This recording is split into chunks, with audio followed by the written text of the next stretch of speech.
Karibu katika tafakari ya neno la Mungu. Leo ikiwa ni siku ya Alhamisi ya juma la 5 la Pasaka.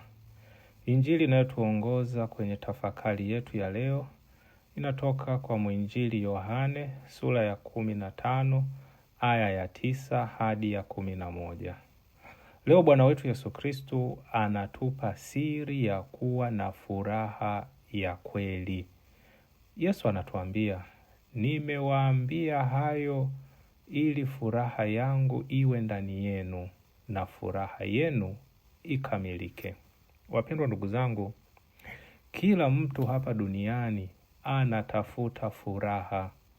Watu wanatafuta furaha katika pesa, katika starehe, katika mafanikio au katika sifa za watu. Lakini mara nyingi furaha hiyo hudumu kwa muda mfupi tu. Leo una furaha, kesho moyo unaanza kuwa mtupu tena, unakuwa na huzuni. Lakini leo Bwana wetu Yesu Kristo anazungumza kuhusu furaha ambayo ni tofauti kabisa na ile ambayo tumeizoea.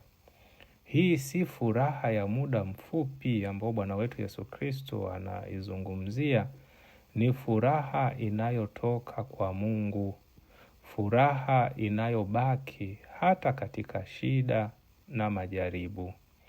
Na siri ya furaha hiyo ni nini? Sasa tukajiuliza, siri ya hiyo furaha ambayo Bwana wetu Yesu Kristo anatufundisha leo ni nini? Yesu mwenyewe anatuambia, kaeni katika pendo langu na mzishike amri zangu. Watu wengi leo wanaona amri za Mungu kama mzigo au kizuizi katika maisha yao. Lakini ukweli ni kwamba amri za Mungu zinatuongoza kwenye maisha ya kweli. Mfano mdogo, fikiria samaki. Samaki kiasili anaishi vizuri ndani ya maji. Siku moja samaki akisema, sitaki tena mipaka hii ya maji, akiruka nje ya maji, hakika atakufa.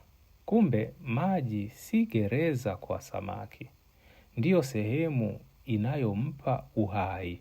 Wapendwa ndugu zangu, vivyo hivyo kuishi ndani ya mapenzi ya Mungu si utumwa, ndiyo njia ya kupata amani na furaha ya kweli. Yesu mwenyewe alikuja duniani kutuonyesha kuwa maisha ya utakatifu yanawezekana. Hakuna jambo ambalo Baba alituomba tufanye ambalo Yesu hakulifanya kwanza.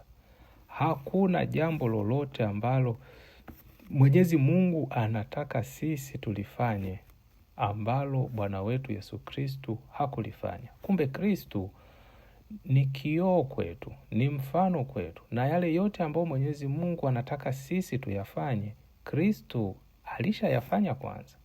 Aliwapenda maadui zake, aliwasamehe waliomsulubisha, aliwasaidia maskini, aliendelea kuwa mwaminifu hata mpaka kifo chake pale msalabani. Kwa maisha yake, Yesu anatufundisha kuwa inawezekana kuwa Wakristo wazuri. Na si Yesu tu, tunaweza tukasema labda huyu alikuwa ni mwana wa Mungu, lakini tunao pia watakatifu ambao walikuwa kama sisi. Walikuwa wanadamu wa kawaida kama sisi, wenye udhaifu na mapambano, lakini walimwamini Mungu, wakafikia utakatifu. Waligundua kuwa furaha ya kweli haipatikani katika vitu vya hapa duniani, bali katika kuishi karibu na Mwenyezi Mungu. Ndugu zangu, moyo wa mwanadamu hauwezi kutoshelezwa na vitu vya duniani pekee. Ni Mungu peke yake anayeweza kuijaza mioyo yetu. Ndio maana leo Yesu anatualika tubaki katika pendo lake, tushike amri zake na tuishi imani yetu kwa moyo wote.